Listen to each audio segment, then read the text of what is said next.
All right, back on the show, annual tradition, one of our absolutely favorite guests that we get to talk to every year, Brett Ciancia from Pick Six Previews. Go out and get the 2024 College Football Magazine.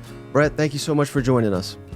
Yeah, well, Mike and Shane, thanks for having me on. You guys have been the gold standard for me in SEC coverage, so it's one of my favorite annual stops. I'm excited to break down this conference. It's an expanding conference. You got two blue bloods coming in, and really an offseason of change for the sport. So a lot to discuss, a lot to break down.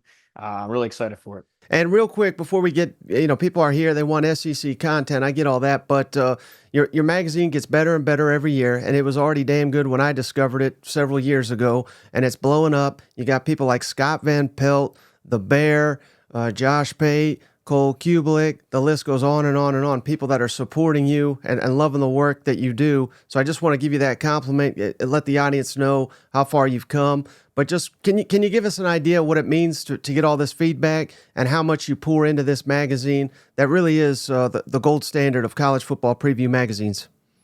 Wow, well, that's huge praise. I appreciate it, Mike. And yeah, it's been a long journey here. It's the 13th year of Pick Six Previews, my preview magazine. It's a complete one-man show, so I'm doing all 70 Power 5 teams. I'm talking to head coaches, talking to coordinators, watching spring games, running my numbers, running my formulas, but making it a readable format for the reader. And yeah, the goal was to make the most complete possible preview magazine. I think I've done that. So to answer your question, it's been really rewarding to see it take off nationally. It's been really humbling. Seeing it get into places I would never didn't have it on the bingo card to see it on SVP on Scott Van Pelt show. So they were flashing it on the camera. That was just really surreal. But I want to thank you for being one of the first ones to have me on. Probably 6-7 years ago, we've been talking this annual SEC spot. So yeah, you guys have been on it since the beginning, and vice versa. You guys are my go-to for SEC coverage. Feel like I've been on you guys way before it blew up too. And seeing you on Fine Ball was surreal itself. So it's been cool to grow the companies and products together. But yeah, the feedback has been awesome, and it's great to see. Yeah, well, I appreciate those kind of words, Brett, but let's get into it. And before we reveal, Pick Six Previews, College Football Preview Magazine, there's a link in the show notes to where you can purchase your own copy. But can you help people that may be new to your product? One thing I love about it is you got a game grader grade, which I'm sure you're going to reference many times talking about these teams. Can you explain it for anybody that is unfamiliar with that? Yeah, sure. Well, I think what helps make my preview magazine stand out from some of the others is kind of the balance that I try and strike, because I think it's important to have both the numbers, but also the narrative and the storylines of these programs. And if you have just one, if it's a lot of acronyms or data or just raw numbers, it's kind of hard to read. If you have too much of just the fluff, then you're not really getting the right data to make educated picks and educated opinions of teams. So I try and strike a balance. I have my numbers on the left side of the page. They're all proprietary formulas. But in the right side of the page, putting it back into readable terms, X's and O's, schemes, returning starters, transfers. So kind of the balance of both. That's what helps it stand out. But game grader, to your question there, that's a formula I put together to really judge the strength of a team and really how dominant a team is statistically. Because I realized as I was starting to do all these conferences together, it's hard to compare cross-division, cross-conference. So I needed some kind of numerical metric just as a guideline, as a baseline. And what it does, it looks at key metrics of each game, yardage per play, yardage differential, obviously scoring margin, turnovers, red zone, everything you could think of, and boils it down into one score. So you get a grade for that game. And then over the course of a season, you have a whole season grade. And that's how I do it. It's opponent adjusted too. So beating up on Alabama is scored a lot higher than beating up on Vandy, for example. So yeah, that's just one of the many formulas I have. That's probably the most important and the biggest predictor of year-over-year success. Well, we're less than 10 minutes in. We already got our first punch down to Vanderbilt, so I appreciate that, Brett. But again, I kid. But so it's not just game grader, though. One thing I absolutely love about your preview magazine, again, go check it out, Pick Six Previews, College Football 2024. You have a game grader, coach carousel, and you break it down by the hires for the year they were made. There's a couple I want to ask you about, but before I ask you about it, can you explain the logic, the formula, what have you, for the game graders for the coach carousel? Yeah, sure. Well, the Coach Carousel page always gets a lot of feedback from fans. It's a very hot topic, but I think you see this in the media world where right after a coach is hired, within minutes, you see people posting articles about their grades on the hire. Oh, this one's an A, this one's an F, and I always thought that was ridiculous. You want to give these guys some time to build what they want to build and get their schemes installed and get their players in the door, get their coordinators hired. So what I like to do is wait for 2 whole seasons to go by, let the dust settle a little bit, and then just apply my numbers formula. Take all the opinion and narrative out of it for this example with the coaching carousel. And what I do is I just look at the 4 year average of my game grader formula before they arrived, so kind of a context of what they inherited, and then compare that to their 2 year average game grader the 2 years they've been there. Or in the case of a couple cycles ago, their 3 year, their 4 year, their 5 year down the road. So basically comparing the program they inherited to their performance, and that's how you get your carousel rankings. And I think some of these are going to surprise some SEC folks when they hear it. But again, these are not opinion. This is just comparing the coach's performance to the program he inherited. Right. So I wanted that in there before I say I'm looking at the 2020 coaching carousel game grader and Sam Pittman, number one in the country, over Lane Kiffin, number two. And I think most people, again, they'd look at that and say, well, Brett's damn a crazy man. Sam Pittman's not doing a better job than Lane Kiffin, but you have to factor in what Arkansas was, what Ole Miss was, and how steep that climb was. And I think, again, I realize, every SEC fan base, they want to win big, and they're not happy with disappointing results like we had at Arkansas last year. But I love this because it gives some perspective of just how overall a good job Sam Pittman has done considering what he inherited. Yeah, yeah. And of course, if you're doing a forward-looking grade or some kind of prediction, of course, I have Ole Miss in my playoff, and I have Arkansas towards the bottom, and it looks like Pittman's going to have another tough season. But no, but for this metric, it's yeah, you got to look at what they inherited, and I think as college football fans and media, we sometimes have a short-term memory with this. It's such an ever-changing game. I mean, we might forget how poor they were under Chad Morris. I mean, they were bottom five in the whole Power Five landscape for several seasons in a row. They couldn't do anything. It was really a broken program. So for Pittman to get them, to average, above average some seasons, that's a huge metric here for the carousel. Kiffin, same deal. Under Matt Luke, they weren't terrible, but they were kind of middle of the pack there. And now he's got them approaching playoff discussions. So those are the top two performers from that cycle. But yeah, it's that all goes into it, the prior years. And then the battle for UT, we're going to decide it right here, Brett. The 2021 coaching carousel game grader, Josh Heupel, number one hire of that cycle. And interestingly enough, Steve Sarkisian, number 5. So again, Tennessee fans are celebrating. They're going out and getting pick six previews because of this. But again, Josh Heupel over Steve Sarkisian because of the strides he's made on Rocky Top, considering the program he's got. But, fair or not, I think Josh Heupel was viewed by many as a top 10 coach in the country till last year. And then, even last year, they won 9 games. And that's a season that would have been celebrated the last 2 decades at Tennessee. But the standard has been raised because of Josh Heupel. Yeah, absolutely. And yeah, putting Heupel number one in that metric, I think I can hear Cousin Shane's celebratory beer clicking in the background, celebrating this title here. But yeah, no, I think what he took over, it was again another broken program. It was the end of the Jeremy Pruitt era. That just didn't work there, and there it is. I mean, a real revival season, a rare case of a true revival, 2022, where they went out, they beat Alabama, they won 11 games, had that big win over Clemson in the bowl. And that really, that showed there's some staying power. And I think last year was a good transitional year. I mean, look, you take 9 wins, the last 20 years for Tennessee, that was rare to come by. So if that was the transition year, I think they're poised for a bigger job this year. And yeah, I have them in my top 15 nationally, not to spoil when we get to that segment, but his offense is proven. He's got a 5-star arm there now with Nico. And I think the sky's the limit. So, yeah, I'm impressed with what he's built there, and it's going to continue for the foreseeable future. And last one I wanted to ask you about, Brett, you got the following coaching cycle, 2022. Mike Elko, number 1. He was a hire at Duke, of course, 2 years there, and now he's at A&M. I thought Aggies would really appreciate the fact that, again, it's tough to judge a guy after just 2 years, but based on that, he did a heck of a job there in Durham. Oh, for sure. I mean, Duke, again, you might sense a consistent theme here, but these are all coaches that took over really broken down programs.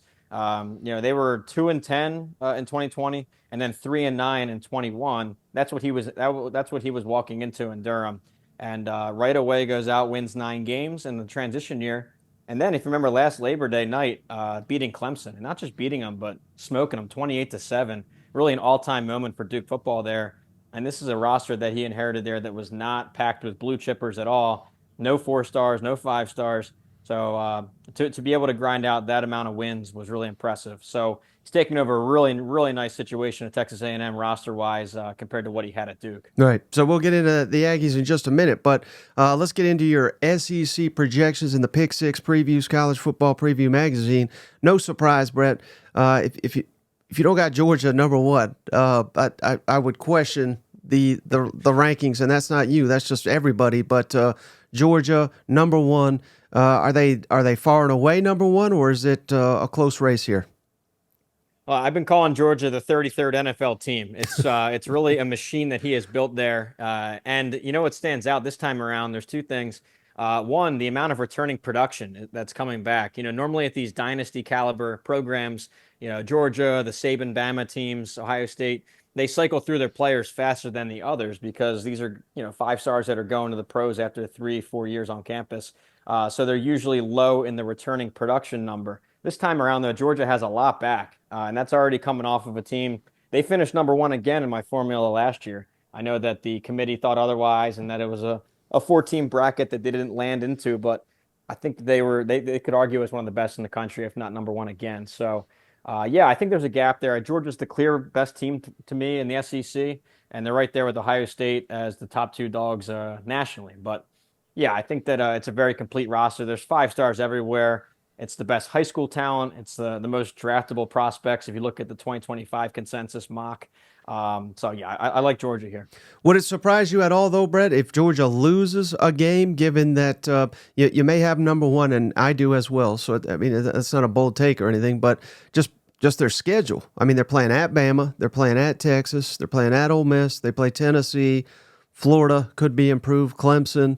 A lot of tough matchups for the Dogs.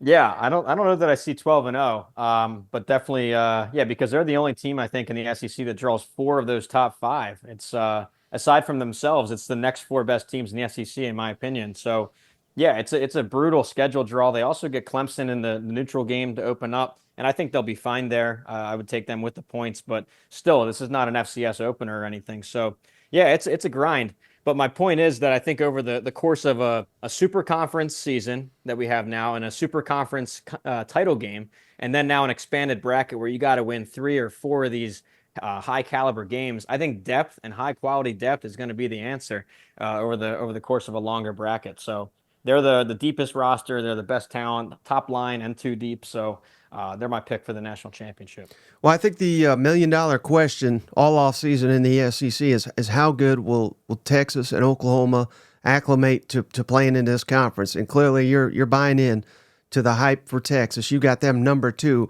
What gives you so much confidence that the Longhorns will come in here and make the SEC championship game according to your projections?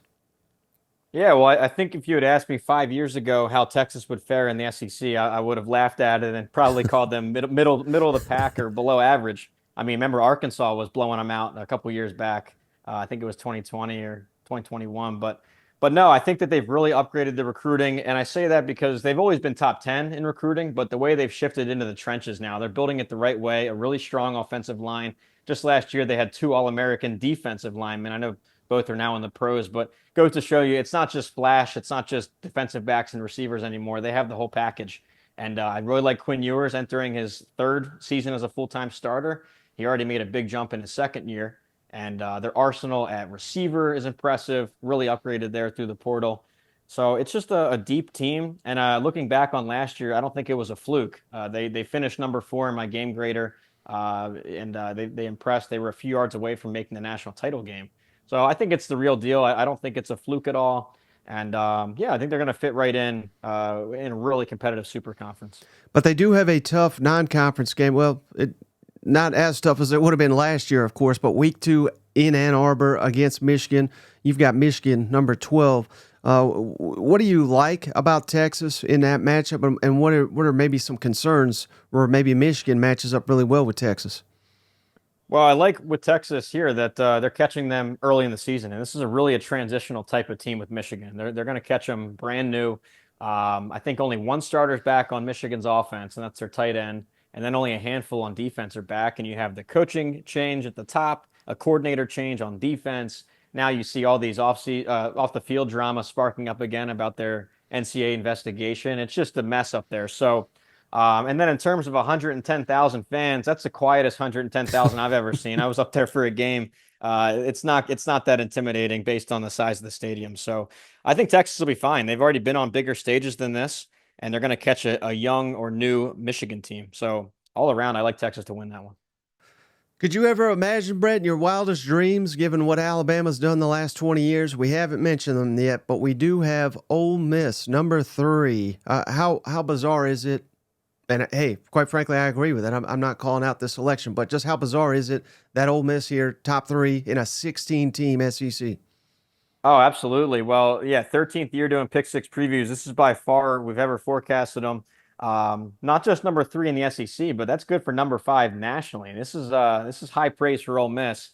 And I really think it could be the most interesting team all year in college football because they're really trying to challenge the old model. And of course, the old model that works for national titles is you got to be a top 5 recruiter over the long haul. You got to really be long-term recruiters from the high school level, develop them, and have schemes that work. But with Kiffin, they're not top 5 recruiters from the high school level at all. They're usually 25th or 20th or 30th around there. But he's closing the gap with the portal. And I'm sure you've discussed this a bunch all offseason, but he calls himself the portal king. He's certainly backed it up with back-to-back top 2 transfer hauls. And this year, it's a good example in the book where I changed up my recruiting graphic where I used to have the last 10 years just to get a program trend on recruiting. I shortened that to 5 years because that's the only relevant players anyway, but added in 2 other categories, the transfer rankings. I think it's important to have now, and then the mock NFL consensus draft picks for 2025. So, but I bring that up because with Ole Miss, you see their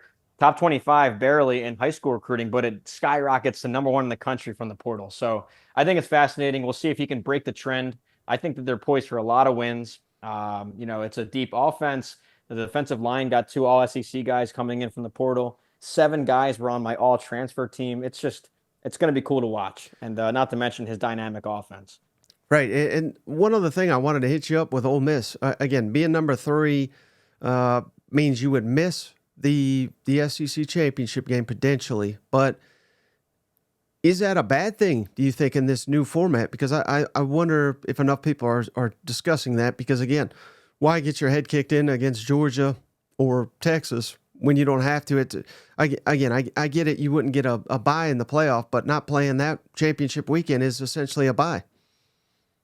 Yeah, and don't forget too that in this scenario, if this holds, they would be hosting a playoff game in the Grove. I mean, talk about all-time tailgate atmospheres. A playoff game in the Grove.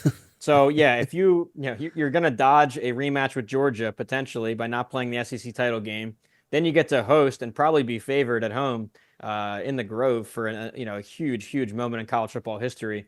And then based on your seeding draw, you might be favored the next round too against one of these lesser conferences like an ACC champ, Miami, or Florida State, or a Big 12 champ like Utah or Kansas State. I bet that in some years or most years, the SEC runner-up or third place team will be favored in that second round against an auto bid because remember, the 4 conference winners get the automatic bye.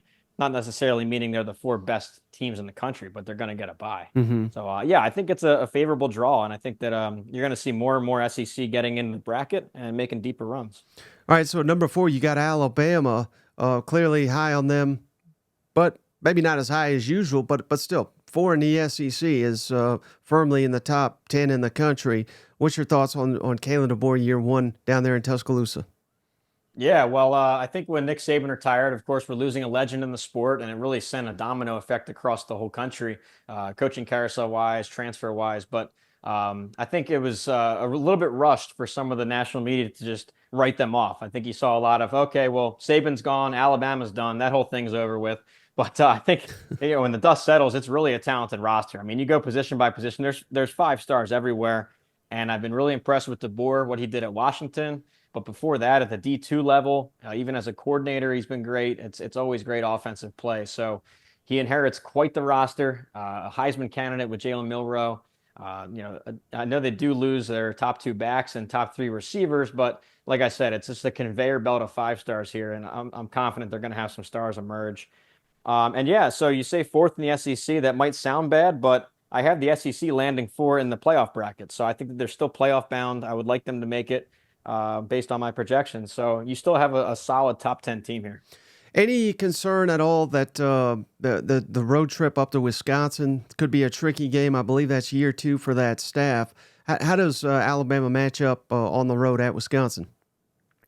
Yeah, well, I think in a transition season, it's always tough to have a big non-conference right away because you might still be getting the kinks out of your offense or your defensive scheme. But I'm not that high on Wisconsin this year. I think they're barely in my top 40 nationally. So I think even on the road, Bama should be favored here.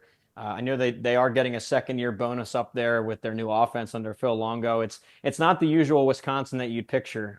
They're trying to spread the ball around a little bit more and modernize the offense, but I still think they're a year away from contending for the Big Ten or breaking into the top 10 nationally or anything. So I think Bama will be fine there. That will be a good measuring stick before the big Georgia matchup, though. Mm-hmm.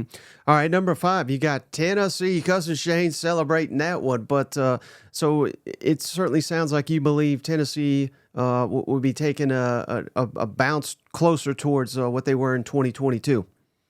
Yeah, for sure. I think they bounce back into that top 10, top 15 area, and they're going to be right in the thick of the SEC race. And a couple bounces go their way, they could be that fourth team in the SEC that gets into the playoff bracket. So I have them right there. I have a number 13 nationally. What I really like is the five-star arm of Nico coming in.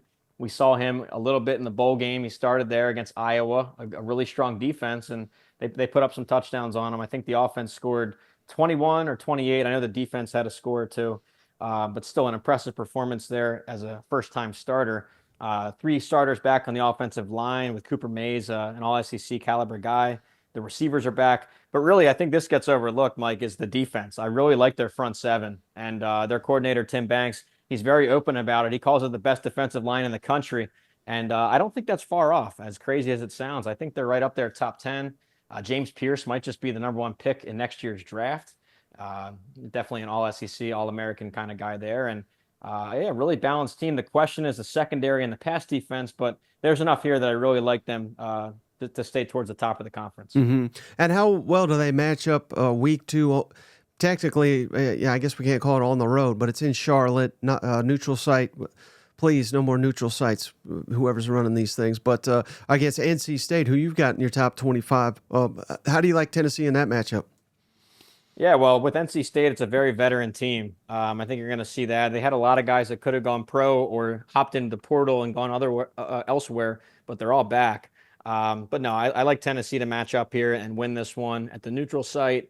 Like I said, I like their front seven to overpower NC State's offensive line.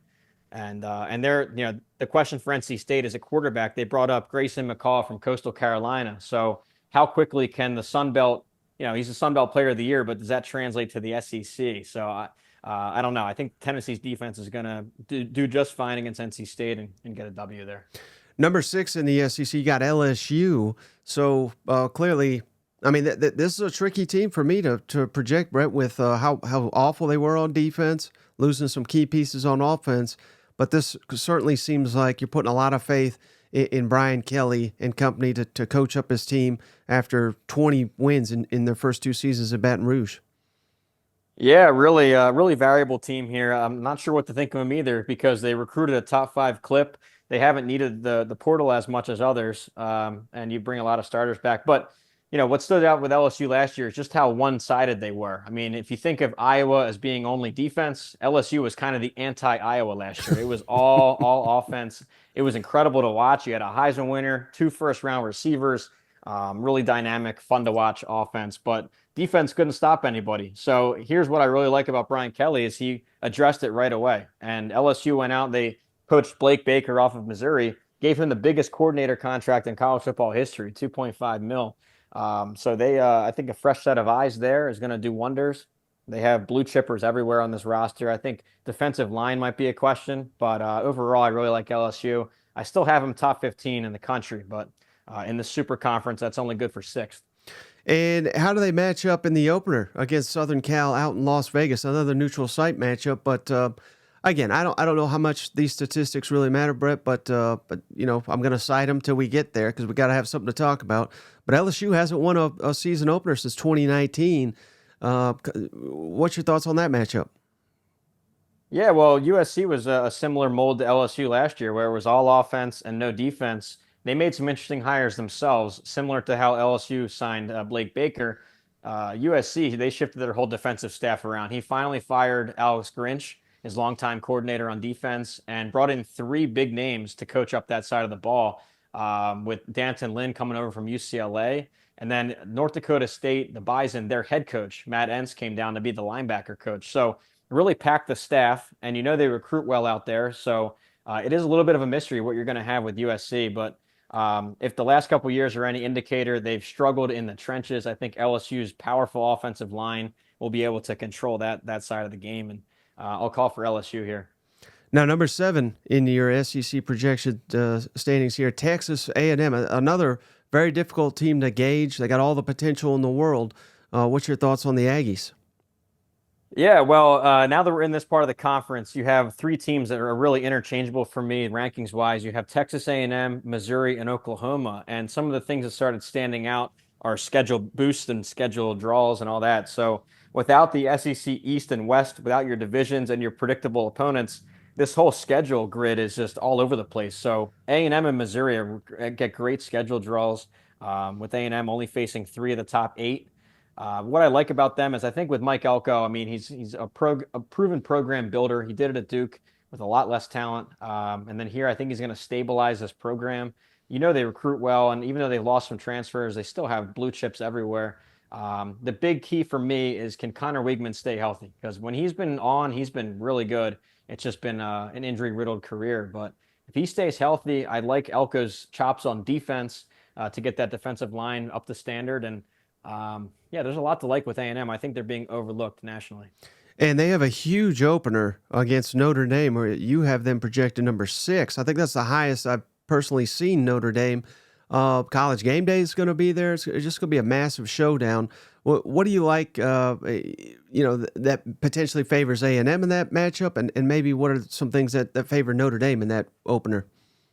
Yeah, well, I'm high on Notre Dame. I have them making the playoff. It's a manageable schedule. In fact, this one opener might be their hardest game all year for Notre Dame. They got to go into Kyle Field, so I'd say this: a week ago, I would have called for a Notre Dame win, but what happened the last couple of days was a critical injury to their lineup, and they were already a little bit thin at offensive line at tackle specifically because they sent both their starting tackles to the pros. They were great last year. So their rising star at left tackle was just sidelined for the year. Just got knocked out, torn ACL. So now they're down even further on the offensive line, and that pairs up against A&M's strength, their defensive line. We've been hearing about it for years. All the 5 stars that they've recruited and stockpiled on that line. So that's a really favorable positional matchup for A&M. I think A&M might open as the favorite at home, despite all the preseason rankings and all of that. You might see A&M favored here. All right, number 8, Missouri. This is a team that's catching a lot of hype heading into the season. Thoughts on the Missouri Tigers? Yeah, Mike, I'm not making any friends in Columbia, Missouri this year. It's unfortunate. And it comes from respect. I mean, hey, I really like what they did last year. It was a banner season for Missouri. It was proof of concept for Eli Drinkowitz's new zoo branding and recruiting strategy. It all came to life. Dynamic offense. But and a lot of that offense is back this year. I think it's still going to be dynamic. You got Luther Burden, a surefire All-American there at receiver, Brady Cook. But my question is on the other side of the ball, and their defense was just as important, in my opinion, to their success last year. They finished top 20 on both sides of the ball per my numbers. So don't overlook this, how important the defense was. Problem is they got their coordinator stolen by LSU, like we talked about, Blake Baker, and then 8 starters gone on defense. So They have a lot to rebuild on the defensive side of the ball. And even with probably the best SEC schedule draw, I still have them down there at eighth. Hmm. Any chance that they're this year's LSU, where they're just unstoppable on offense but can't stop anybody on defense? Very possible because yeah, you have Cook back, and that overall receiver room. It's not just Burden; it's packed with 4 and 5 star guys. Theo Weiss and Mookie Cooper. I think they were both former 5 stars. They're all back. I have them, I think, as the number 4 receiver room in the country in my unit rankings nationally. So it's going to be fun to watch. They're going to have to win shootouts. You're right. It's going to have to be a lot of high scoring games and finish on the good side of those 1 score games. But yeah, we'll see. Very favorable schedule. So if you need to play devil's advocate, they definitely benefit there. Well, they may not be happy with that ranking, Brett, but they'll be happy they're over Oklahoma. Oklahoma's never died. Thoughts on the Sooners' debut season in the SEC? Yeah, well, this is a similar deal where I have a lot of respect for the program and the team. This goes to show you the depth of the conference, where I have Oklahoma ninth in the SEC. That's 16th nationally. It's just unbelievable the amount of talent in this conference. So I really like Oklahoma's defense. It was a top 10 unit last year, and they bring almost everybody back. I think the 10 starters are back on defense with some big transfers sprinkled in. The secondary is going to be great. Defensive line, nasty. So I really like their defense. The question for me is on offense, specifically the line and quarterback, where all 5 offensive line starters are gone, and they're also transitioning a quarterback when Dylan Gabriel left for Oregon. So they now have a young 5 star Jackson Arnold. Looked okay in the bowl game, and I think he'll be fine. It just still remains somewhat of a question. So, and the last bit here, I think it's a really solid team, but this schedule is absolutely brutal. Looking at the welcome gift that they got to the SEC is awful. It's 6 of the top 8 in the conference, and those are all top 15 teams. So they got a real tough schedule draw. It might be a top 15 team in the country, but the win-loss record might not reflect it. Right. Yeah. Yeah. That's exactly what I wanted to ask you. I mean, could you see it where Oklahoma is actually a better team than they were last year, but the record won't match that? Yeah, I think so. I mean, so they finished eighth in my game grader nationally last year. I think they'll be around there again, probably like a 12th or 13th or something. But you look at this schedule. I mean, they draw Tennessee, they get Texas, obviously, and Dallas. You got to go at Ole Miss, who I have in the playoff, Bama, who I have in the playoff, and then road trips to Missouri and LSU. We just hit on. Even a road trip to Auburn, who I think could get them. So it's just so brutal. I think the more important deal is intermediate to long term. I think Oklahoma is improving and they're going to transition okay. Same answer I gave for Texas. If you asked me 5 years ago when it was Lincoln Riley and Grinch and the big offense, I don't think that would have converted well in the SEC. But with the Venables hire now in its 3rd year, he's rebuilt the entire defense and they're tough in the trenches. And that's you got to have that if you want to compete in the SEC. So intermediate, long term, I think they're poised well and they're going to fit in the conference. Number 10 in your SEC projections is always a sneaky good team, Kentucky. They bring back a ton on the defensive side of football as well. What's your thoughts on the Wildcats? Yeah, well, after that trio of teams, the next tier for me was the Kentucky, Florida, Auburn trio, and with Kentucky, they won my race for 10th place here amongst those 3. And what I like about Kentucky, and this is not new, but it's been their formula, is when they have a big offensive line and a good run game and a tough front 7, they're at their best. And I think you have all those components this year for Mike Stoops, and they landed a couple guys on my all SEC defense with Hairston at defensive back and Walker at defensive line, and an all transfer team selection with Dumas Johnson coming in from Georgia. So they hit the portal well. The big question is going to be a quarterback. Can Brock Vandagriff live up to his 5 star billing? I know that's been mixed reviews from spring and the offseason, but there's still something there. We'll see if he can unlock that talent. But yeah, it's also a decent schedule draw too. Any quick thoughts on Louisville, who they end? I know it'll be way late in the season, and they'll be potentially a much different team than they are preseason. But how important is it for Mark Stoops and company to kind of still own the state? Yeah, I think they've got 5 straight over Louisville, including last year where Louisville was in the top 10. They were a 1-loss potential conference winner, and they could have even, with that resume, been in the playoff discussion, but they go out and smashed them again. So I know that's a point of pride for Kentucky fans, and I think it might continue again here with the home game this year. I have them both ranked similarly. They're both around 30th for me. With Louisville, I think what I really like the best is their defense, and you wouldn't expect that from a Jeff Brom type of team because he's always offense first. But no, Kentucky has their number, and I don't see that changing until proven otherwise. All right, how about number 11, Auburn, year two for Hugh Freeze and company. Again, I don't think they're going to be too happy being projected 11th on the Plains, but what's your thoughts on Auburn this year? Yeah, well, I see a pretty big gain here in the second year. It might not show because we're in the super conference era and you have a number 11 next to you in the conference, but in the national grade, they were 50th last year out of 70. I had them all the way up at 31st, so a 20 spot jump in my forecast here. And what I really like is what he did at receiver. This is a program changing recruiting haul that he brought in. Four blue chip receivers, two of them as 5 stars with Cam Coleman and Perry Thompson, both in state guys, huge wins for Freeze. And Hugh Freeze likened this to when he signed Laquan Treadwell at Ole Miss. It was a total program changer, and he thinks it could be the same here with this quartet of receivers. So yeah, and I really liked statistically, you saw them improve as the season went on. When Hugh Freeze took back the play calling and really rounded into form, they played their toughest teams tough. They had Ole Miss within a score, Georgia within a score, and I don't want to bring up the Iron Bowl, but we all know what happened there, 4th and 31. So they were close last year, and I think that they're heading in the right direction. It just might be, it's a really tough conference. Yeah, no doubt. Number 12, Florida. My goodness. Since when was Florida going to be that low in an SEC projections? But that's more than fair. And I don't even know if this factors in the schedule, which, this is almost like Oklahoma. Could Florida be better? But the record doesn't indicate it. Yeah, for sure. They're definitely in that category. I thought I had a pretty good grip on all the preseason prop bets until I saw this one. I never knew existed. Most likely to be fired mid-season, and it was Billy Napier way up there, 4-1. He was the betting favorite in this category. I think it's a couple things combined here. I think you usually look for a second year bonus for the staff, and not only did they not get that last year, they actually got worse last year. The defense was really in shambles, and then when you look at it, I don't think that they improved enough from the portal. So.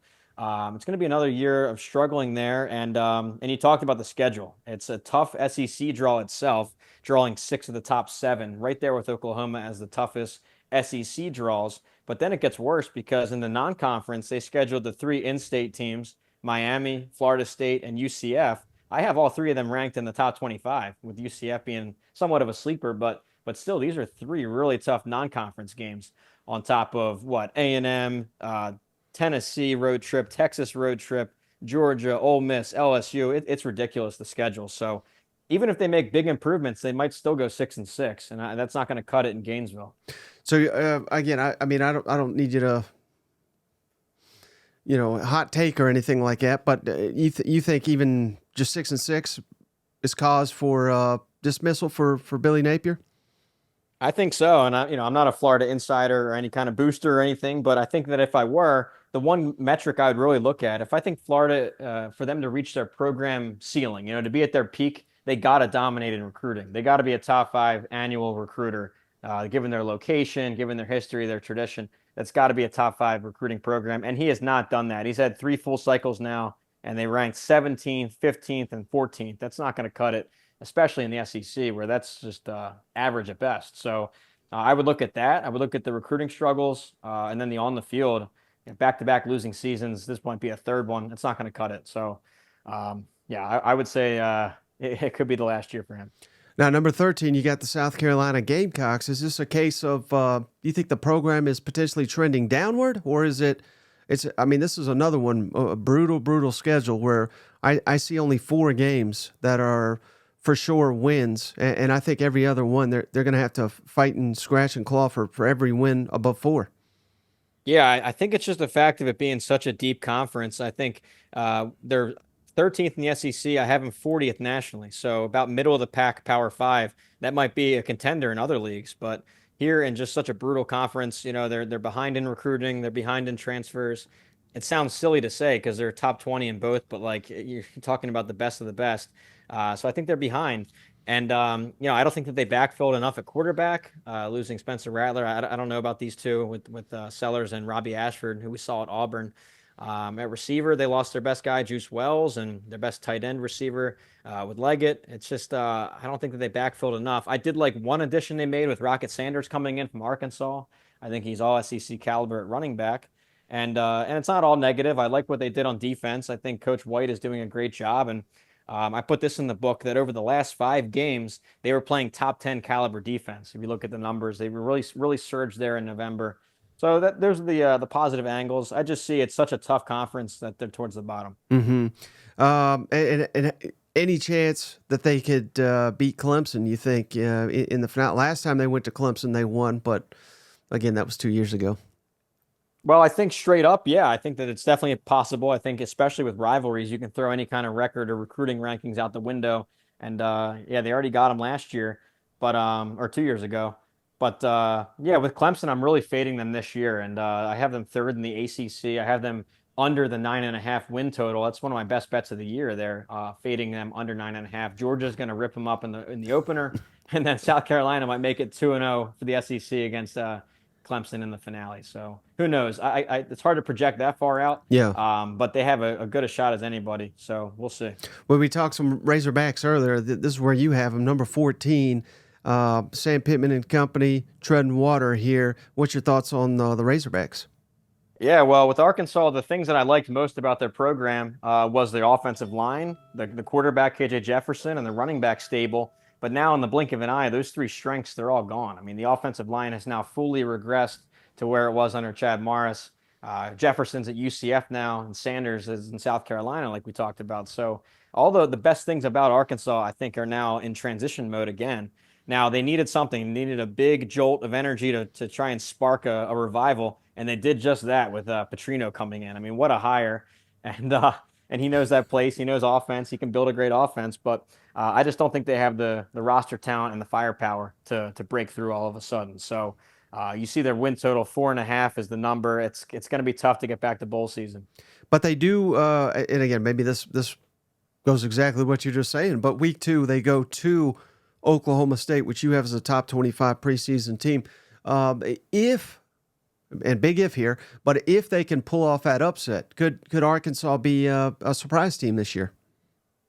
Yeah, that's a spark they would need. I mean, talk about you win the opener against Pine Bluff, but then yeah, if you can go into Stillwater and get that W, that sets up for 2-0. Then you got UAB make it 3-0, and that would set up the game at Auburn to maybe get some wins, rattle off some wins. But yeah, they're gonna need a spark. I think that it was a great hire with Petrino, but I think they need more than that. So we'll see. That could maybe get some momentum going, but I don't see it happening right now. And number 15, you got Mississippi State. That's certainly not the Stanford or excuse me, standard in Starkville, but given the transition all across the board on the roster, coaching staff, this is probably the toughest team for me to project. What's your thoughts on the Bulldogs? Yeah, well, I think they're in for a real transition year, and I don't want to even hold Jeff Lebby accountable for it. It's really going to be a tough spot this year, but I like the hire. I think a full change was necessary. I think just a fresh start, a guy with a dynamic offense coming back in, and a guy that's going to embrace the modern elements of the game. You saw him the opening press conference when he got off the plane there. He was already wearing the Bulldog Initiative NIL shirt, and they were doing the cowbells, and it looked like just a lot of new energy. So I think you need that. And I think you need an exciting, dynamic offense like he's going to install. So while I don't see anything really happening this first time around, all 11 offensive starters are gone, and most of the defense right there is gone too. But it's going to be a tough year, but I think long term, I think it'll get them back to exciting football and contending. Mm-hmm. And then so finally, of course, Vanderbilt 16th in the SEC. No surprise. That's about as common as Georgia number 1. But any reason for optimism that Vanderbilt could finish slightly higher? Yeah, well, it's a little bit of an experiment what they're pulling off on offense. It's the New Mexico State experiment, bringing in Jerry Kill and Tim Beck, the coaches, and both quarterbacks, and so maybe you find a spark there. I know they put up a lot of yards out there in the Conference USA. Pavia was the Conference USA Player of the Year last year, putting up 3,000 yards and 26 touchdowns. So maybe if you're looking for some kind of angle, maybe it's just a talent infusion from New Mexico State that could do it. But it looks tough here. It's hard to win here. You know this, being based in Nashville and just covering the SEC. It's really hard to pull off. I like that they made some of the financial commitments that have been lacking for so long. They're starting to get that machine rolling. But yeah, when you look at my numbers, dead last in Power Five last year, and again in 2021, dead last. So it's been tough for them, and you're stuck in a super conference. So Right. we'll see. Well, Brett, really appreciate it. One last thing for you, but I love asking this question to people that do preseason projections and things of that nature. But is there 1 through 16 can be any of them? Is there one that you're most confident that the Pick Six previews nailed exactly their spot, and is there one that you're kind of the least confident about? What can it can be anybody 1 through 16. Yeah, that's a great question. I like this one. Well, I think in a really crowded conference, the Big 12, it's really wide open. You have a lot of above average teams, but no real dynasties. I really like my Utah pick. And the thing is, this is why I try and do both the numbers and the narrative in my book, because if you look just statistically at Utah last year, it looks pretty awful. It looks pretty rough, especially on offense. But when you look at the narrative, what happened there, it was the most injuries I've ever seen in my life. It was 157 games were lost to injury in the two deep. You're talking starting quarterback, second quarterback, third quarterback, your best tight end, both running backs, you name it. So long story short, they get the boomerang effect of all those healthy, all those injured starters last year are back healthy, and then all those young guys that were called into action early are now a more 1 year more veteran. So it's going to be a compounding effort there, and love their staff, love their style. I think Utah to win the Big 12.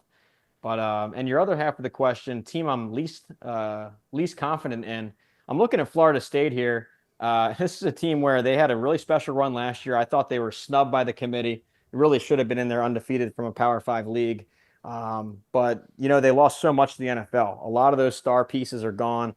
Jordan Travis, the quarterback, both running backs, Keon Coleman, their star receiver, Johnny Wilson, the big frame receiver, all of it's gone. So I wonder if we're all collectively, I think they're eighth in the coaches poll. I have them 11th. If we're all just putting them there by default, so that could be a trap. Could be a team up there that might fall out of the rankings if they lose a couple.